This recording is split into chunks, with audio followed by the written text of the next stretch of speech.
शरद पवार यांनी लोकशाहीचा खून केला असं चंद्रकांत पाटलांनी म्हटलं आहे। तर आमचं सोडा, सर्वसामान्य देखील तुमच्या बोलण्याला किंमत देत नाही असं प्रत्युत्तर रोहित पवार यांनी दिलं आहे। दरम्यान रोहित पवारांनी मला शिकवू नये असं प्रत्युत्तर याला चंद्रकांत पाटलांनी दिले।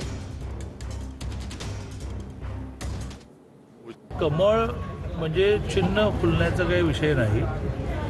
आमचं जे ध्येय आहे की ज्या शरद पवार साहेबांनी महाराष्ट्राचं नुकसान केलं, लोकशाहीचा खून केला, 2019ला लोकांनी विजय केलं होतं भारतीय जनता पार्टी शिवसेनेला।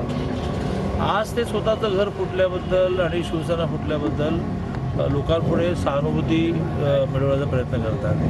पण मूळ तर शिवसेनेला, अख्खी शिवसेना, म्हणजे आम्ही तर निम्मी फोडली, तुम्ही अख्खी शिवसेना पळून घेऊन गेलात। शेवटी राजकारणामध्ये हिसाब किताब तर पुरा करावा लागतो। नाही, हरकत नाही। म्हणजे चंद्रकांत दादांच्या बाबतीत बोलायचं झालं तर तसे ते मूळचे कोल्हापूरमध्ये त्यांना आमदारकी लढण्याचं धाडस नसल्यामुळे ते पुण्यामध्ये आले। आता ज्या व्यक्तीचं निवडणूक लढण्याचं धाडसच नसेल आणि मग सेफ सीट आपलं कुठलं आहे, जिथं सगळ्यात जास्त भाजपचे आमदार आहेत, अशा ठिकाणावरून तुम्ही लढता, मग तुमचं धाडस नसताना तुम्ही असं वक्तव्य करत असतील तर लोक थोडी ऐकणार आहे की तुम्ही काय बोलाल।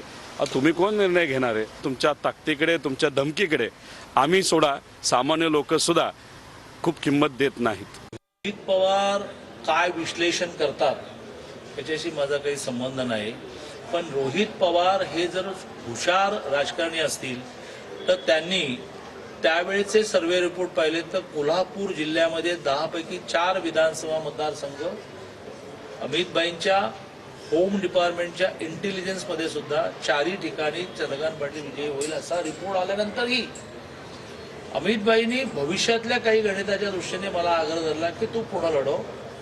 पुण्यामध्ये कोथरूड मतदारसंघाच्या सीमाही माहिती नसताना मी जिंकलो। रोहित पवारांनी मला शिकवू नये।